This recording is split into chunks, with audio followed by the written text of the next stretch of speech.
In Yellowstone Season 5, Jake Malin plays Cade McPhereson. But who is Cade's new friend? Season 5, Episode 10 introduces a new individual who could be crucial to Beth and Jamie's Yellowstone conflict.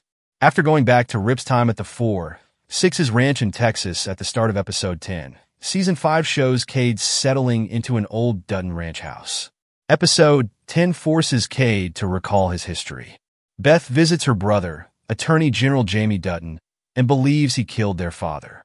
Beth understands Jamie can't work alone, but she chooses Yellowstone Season 5's Sarah Atwood as his partner. After their Yellowstone Season 5, Part 2 conversation, Beth phones Cade to say Jamie couldn't look her in the eyes. Cade McPhereson arrives after Beth swears to kill her adopted brother, thinking Jamie is responsible. Beth makes a compelling case when she contacts Cade to inform him that Jamie murdered their father. She remembers the AG avoiding eye contact and staring at the floor as she describes how Jamie failed to deny being responsible for John Dutton's death. Right when Beth reveals that Sarah Atwood is involved, Cade announces that he will be making some calls. Following his sister's call, Cade next calls Cade McPhereson, who advises him to install an app in order to have a private conversation about his father's passing. John Dutton's death is broken to Cade by Cade, who phones via an encrypted app while explaining how hitmen were involved in John's suicide plot. Cade asks Cade whether he knows anyone in the industry. After promising to make some calls, Cade warns Cade to exercise caution while he sniffs around. According to their conversation, Cade is seeking to uncover the identity of the hitman responsible for John Dutton's death while maintaining a low profile.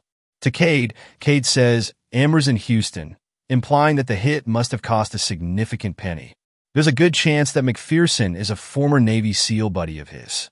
The introduction of Cade into the Yellowstone Season 5 Part 2 storyline has set him up to assist Beth and Cade in their victory over the Yellowstone Dutton Ranch. It was Cade's knowledge of the kind of prominent work that Cade was seeking that made him eager to lend a hand to his pal. After returning to the United States, Cade assists Cade in her search for the killer of his father, and he may even be able to do more than that. There are a lot of risks involved in the attempt to assassinate Jamie, but Episode 10 confirms that Cade is Cade's ally and could be useful. Similar to Grimes' character, Cade has lethal abilities and is linked to Cade's military background. In a joint effort, Cade and Cade may sneakily eliminate Jamie, and it would be fantastic to witness Cade in top form once more before the 5th season of Yellowstone comes to a close. In earlier plots of the series, Cade unintentionally killed numerous individuals. Nevertheless, his life has taken a slight downturn in the most recent seasons. The greatest way for Cade to get back on track is to hold his brother responsible, and Yellowstone may have just connected him to the ideal individual to assist him.